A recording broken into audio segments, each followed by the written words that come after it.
நம்ம கைசன்ஸே என் அன்புல சேர்த்துக்கல ஒபிட்டோன்ற நிறந்த சுகத்துல Kakashi high level feel எங்க போய் பாக்குற எனிமையெல்லாம் போட்டு தள்ளிட்டு சுத்திட்டு இருந்திருப்பாரு. இதை மாத்த மினிட்டோ கக்காஷி ஆன்புல சேர்த்து விட்டுருப்பாரு. அங்கேயும் போய் தலைவன் எனிமையெல்லாம் அலற விட்டு இருந்திருப்பாரு. அந்த நேரம் மைட் கைசன்ஸே கக்காஷிட்ட தேடி தேடி பேசும்போது காய்சன்ஸைய கக்காஷி அவாய்ட் பண்ணியிருப்பாரு. இதுக்காக காய்சன்ஸே தேடு கொக்கா கிட்ட போய் என்ன ஆன்புல சேர்த்துக்கங்கப்பா அப்படின்னு சொல்லும்போது தேடு கொக்காக அதுக்கெல்லாம் நீ சரிப்பட்டு வர மாட்டே அப்படின்னு சொல்லிடுவாரு. எதுக்கு நம்மளை ரிஜெக்ட் பண்ணாங்க அப்படின்னு சொல்லி குழப்பத்திலே சுத்தின நம்ம மைட் கைசன்ஸே ஒரு மிஷின்ல கக்காஷி அண்ட் இட்டாச்சி மைட் கைசன்ஸே முன்னாடியே எனிமையெல்லாம் சராமரியா போட்டு தள்ளுறத பார்த்துட்டு இவங்களை ஏன்டா போட்டு தள்ளுற கக்காஷி அப்படின்னு சொல்லுவாரு.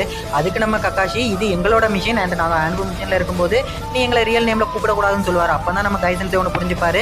ஆன்புல செய்கிறோன்னா எதிரில் இருக்கிறது யாராக இருந்தாலும் மிஷன் வந்தால் போட்டு தள்ளிடணும், அதுவும் நம்ம ஃபேமிலியாக இருந்தால் கூட. ஆனால் நமக்கு தான் தெரியுமே மைட் கைசன்ஸே எவ்வளவு நல்ல மனசுக்காரனும் அன்பானவரணும். ஸோ மைட் கைசன்ஸோட நல்ல மனசு தான் ஆன்புல இருந்து அவரை ரிஜெக்ட் பண்ண மெயின் ரீசன்.